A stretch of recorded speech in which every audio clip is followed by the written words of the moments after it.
welcome to the France debate. The CIA's new director is in Turkey to talk about a new strategy against the Islamic State group. The visit by Mike Pompeo has been overshadowed somewhat by an accidental airstrike on Turkish soldiers in Syria, a strike carried out by Russian jets. This confirmed by the Kremlin, confirmed to have been a friendly fire incident. But when the dust settles, will this affect the cooperation between Russia and the Turks against the Islamic State group?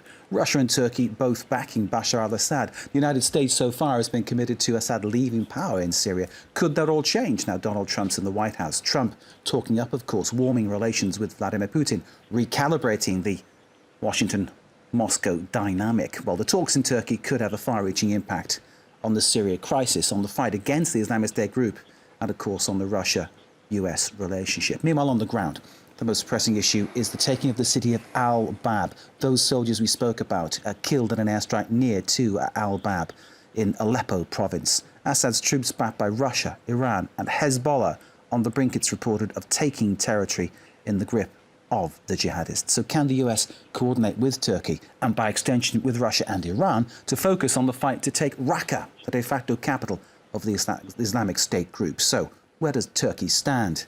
The whole situation very complexly balanced indeed. Let me introduce to you our guests for this France 24 debate. Michele Waldman is the researcher for Amnesty International, joining us from London. Michele, thank you for being with us. Aaron Etzion, former National Security Advisor to Israel, is joining us from Prague. Aaron, thank you for being with us too. By phone from Beirut in Lebanon. Thank you for having me. You're welcome, sir. Delays in sound, something we'll have to try and manage here via our sound department. Joining us by phone from Beirut in Lebanon, Robert Fisk, the Middle East correspondent for The Independent. And Gulnar Aybet is in London, Professor of International Relations at the Bashar University and Director of the Centre for Security Studies. Thank you all for being with us. I'd like to start with Nicolette of Amnesty International. What would you expect from this visit by Mike Pompeo to Turkey? What would you hope to hear from it? What do you expect to happen? What I'm here today to talk about is a report that we released on Tuesday, which deals with a calculated campaign of mass hangings and extermination. So that's the topic that I'm prepared to speak about today. Oh, the mass hangings and exterminations. You're talking about the events in Syria with 13,000 deaths since... That's right. In our report, yeah.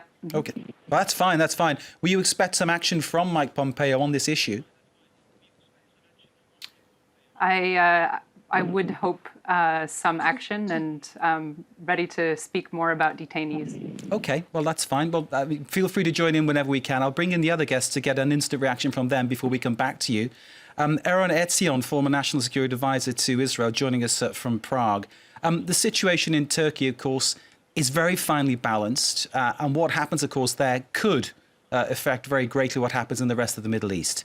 So when someone like Mike Pompeo makes it his first port of call, his first official appointment, what does that suggest to you about the aims and objectives from Washington? Yes, you're right. It is very interesting and very telling, and it comes 48 hours after a phone discussion between President Trump and Erdogan, which reportedly was a good one.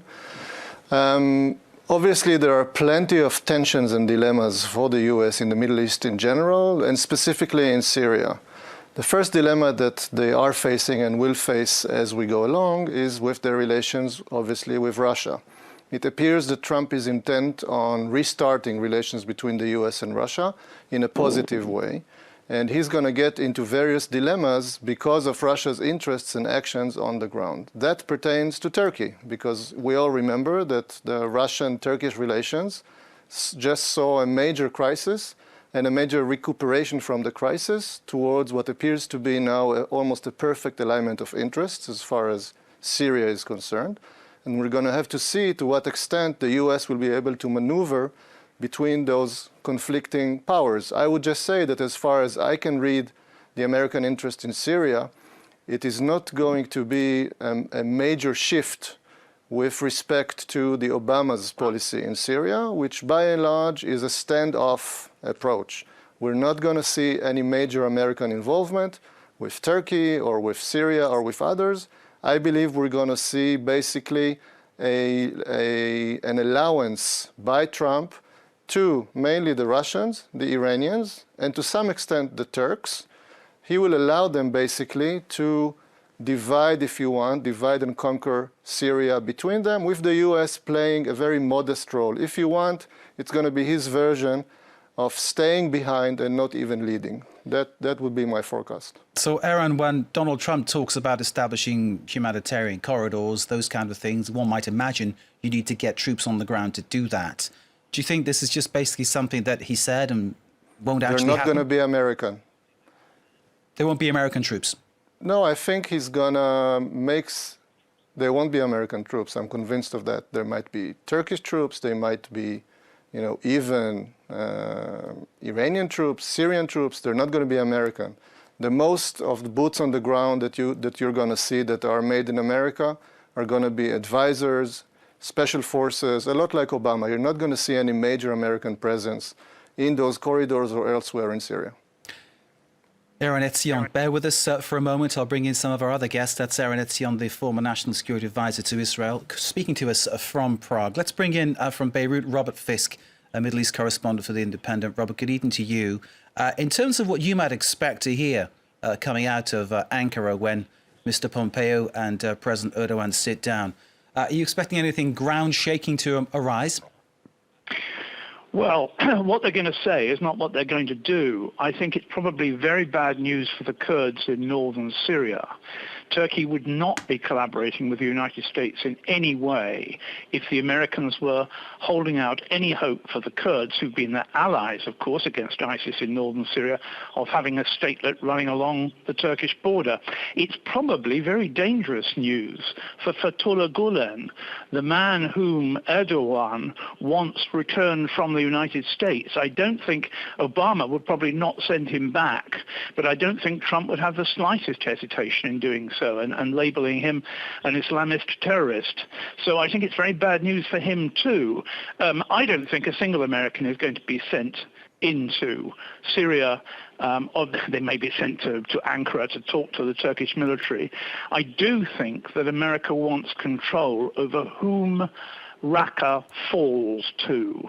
The Syrian army have made some advances in that direction, and I think the Americans, and I'm sure the Turks, would far rather that the ISIS capital in Syria fell to them, so to speak, and their allies, than fell to the Syrian government army, which would then say, well, you can't come here, we've already liberated the city. I would think that they'll be also talking about what message Erdogan can send to Putin, which he will discuss with Putin, what he said to Michael Pompeo. Interesting that Pompeo did his military service in the Cold War frontier, so he knows quite a lot about borders. I wonder if he will be taken confidentially and quietly down to the Turkish-Syrian border. To take a look at the situation where, of course, we've reported extensively on the conflicts there. And Robert, I know you have too. The situation there remains tense, doesn't it? Yes. You've got to realize that the Turks, when you're in Turkey and you go down to the border, as I was a few weeks ago, you realize that the Kurds are worrying the Turks much more than ISIS is. They've got ISIS there as a raison d'etre for being inside Syria, but the great concern of the Kurds is that the KDP, the leftist Marxist group, which actually fought its way into part of Nusaybin not many weeks ago, will effectively demand a statelet along that border. That is what the Turks are primarily interested in. So Pompeo's visit is bad news for Kurds and possibly bad news for Mr. Gulen. Robert, bear with us, please. We'll bring you back in after we've heard from our next guest, Gulnar Aybet, joining us from London. Gulnar, I hope you can hear us. I understand we've had a few problems just re-establishing our link with you, but I'm told now we can go ahead and speak. Director of Security Studies Centre and Professor of International Relations. Your take on this visit. Would you have anything different to say? Do you see sort of something coming, particularly for Turkey, out of this? I must say I did lose the sound during your last two guests, so go ahead and speak and don't worry about repeating things. It's fine. Yes, yeah. Okay. Go ahead. So I'm not sure exactly what was said right before me, but I can tell you that this is a very significant visit for the director of the CIA to be here on his first foreign visit, and it comes very closely after Presidents Trump and Erdogan had this phone conversation, which lasted about 45 minutes, and they agreed that they would cooperate in liberating both al-Bab and Raqqa from Daesh. And I think this was quite significant. It also President Erdogan reiterated during that phone call that the US must stop aiding the YPG and the PYD, which are armed extensions of the PKK, which is recognized as a terrorist organization by the United States and the EU. And if we look at the statements coming from President Trump in the last few weeks, and he's been saying, not just President Trump, but also Vice President Pence have also said this, and that Turkey is a long-standing ally and a NATO ally, and the US needs to work with Turkey in Syria. And I think those statements, are not just said for the sake of it. And I think Turkey's requests will be taken seriously by this administration. And there are two requests. One is stop cooperating with the YPG, because the Obama administration's argument that this YPG is the only effective fighting force on the ground has been seriously refuted since Operation Euphrates Shield began, and Turkey has made a lot of advances. In fact, Turkey has achieved more in eliminating Daesh targets and militants than the whole coalition put together under this operation in a short space of time. And I think, with that said, it's very clear that these demands by Turkey will be taken seriously. Of course, another thing that they will be talking about in this visit is how to harmonize both the Turkish proposal and the US proposal for a safe zone in Syria. And as you know, the Turkish proposal was first put forward in 2011, and Turkey has reiterated since then the necessity for this safe zone, first for its own security in securing its border, and secondly to ensure a place where Syrian refugees can return and people in that area can be safely lodged. Now, President Trump surprisingly has said that also that there's a need for a safe zone. It's something the Obama administration were not interested in. What will have to be discussed is how these two proposals can be harmonized, and then how the safe zone proposal can be harmonized with the Astana process. And as we know, the United States is a little wary of the Astana process because it's between Turkey, Iran, and Russia as three guarantors. But the United States also know that Astana can actually deliver results. And it's within, of course, the whole framework of Geneva. But whereas Geneva sort of, paints out the broader picture, in Astana we're seeing results delivered such as the ceasefire and the evacuation of the civilians from Aleppo. But also, it can deliver results with regards to a political process, because all parties are approaching each other in a much more realistic way. So all of these things will be discussed, but I think Turkey can also play an important role here with regards to the Russia-Iran-US triangle. Because, of course, Russia backs Iran to some extent, but they also have serious disagreements about the involvement of US in Astana. But on the other hand, the Syrian opposition rebels are also against Iran taking place in Astana because of the Shia militias. And I think Turkey, as a country that can talk to and work with all three parties, as well as the rebels, has a significant role to play here. And I think that is also something that will be on the agenda of Director Pompeo's visit. Well, now let me pause you there. Thank you very much indeed. I understand you are actually in Ankara. I said you're in London, so sleight of hand there. You're actually. I was going to correct you on that as well. Thank you. No yes, problem at all. So you are in Ankara, which lends even more credibility to your presence. Yes. Thank you very much for being there. And we'll ask you about reaction from Ankara in a moment. We've dealt with the kind of, I suppose, the geopolitical aspect of this. Nicolette Wellman, we can come back to you now to talk a little bit more about what you've discovered as Amnesty International, what your report has discovered, and an indication of the horrors that have been going on as well as all the talking and all the diplomacy, which is important to try to find solutions, people suffering. Remind us about what your report has found. Remind us about the scale of the killing that's been going on. What we found over the course of 1 year of research is that the Syrian authorities have been carrying out a calculated campaign of mass hangings and extermination in Sednaya prison in Syria.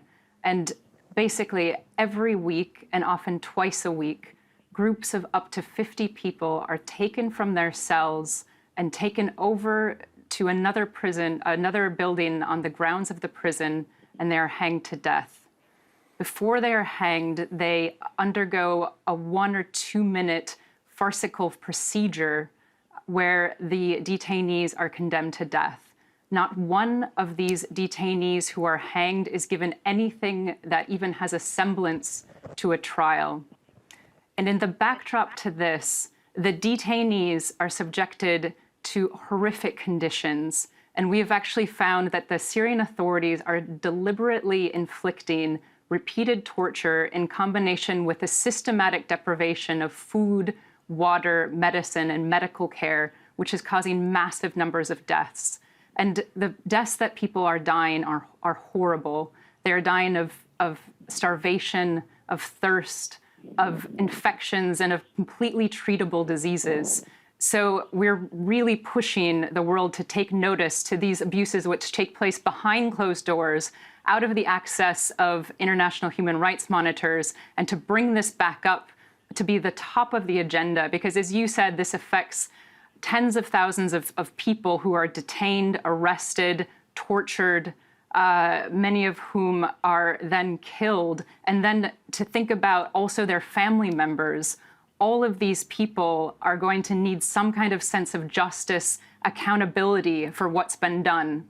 Would you hope that some pressure could be put onto the Assad regime from the discussions that are going ahead in Ankara to amend, to change their ways, or is this something you've basically written off as just the way it is? It cannot be the way it is. There can be no business as usual until these massive crimes against humanity are addressed.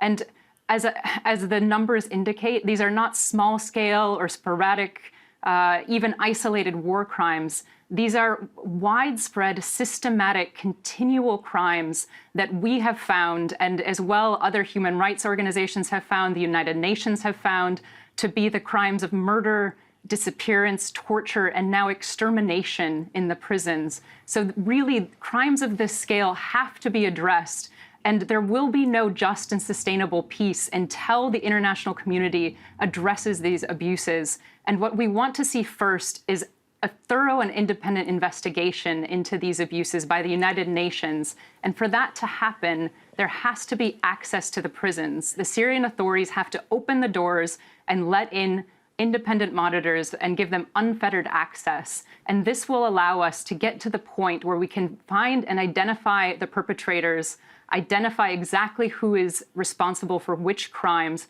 and bring them to justice. And this will have to happen before any business as usual or procedures go on in the Nicolette, upcoming talks. I need to stop you. We need to go to a break. I'm very sorry, but we can come back straight after that and take up where you left off. Nicolette Walton from Amnesty International. That's part one of the France 24 debate. Do stay with us. Part two coming up shortly.